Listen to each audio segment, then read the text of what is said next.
Egla, trapped in time. As an employee at the Raguna branch of the Pioneer Association, I rarely bring up my hometown with colleagues.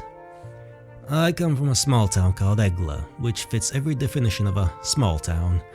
Simple, a bit behind the times, and quiet, at least during daylight hours. Through my business travels worldwide, I've seen many such towns. Most eventually merge into larger, fortified cities for protection from TDs or the Lament. Few people realize, however, that Egla's history as a settlement is nearly as ancient as Raguna's, and it had stubbornly kept much of its original character. Within the order, there's a well-known piece of advice: never anger the elders of Egla. Visitors to Egla might encounter a few lively elders who seem like humble figures, be it a local mayor or an innkeeper, but behind these modest roles, many were once people of influence, even retired acolytes or priests of the order who served alongside the primus, interpreted the oracles, or shaped doctrines. When Raguna was still a city on the rise, these elders, or their forebears, stood on the front lines, helping lay its very foundations.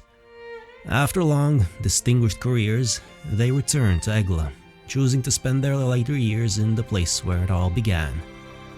What is it, exactly, that keeps people returning to Egla town?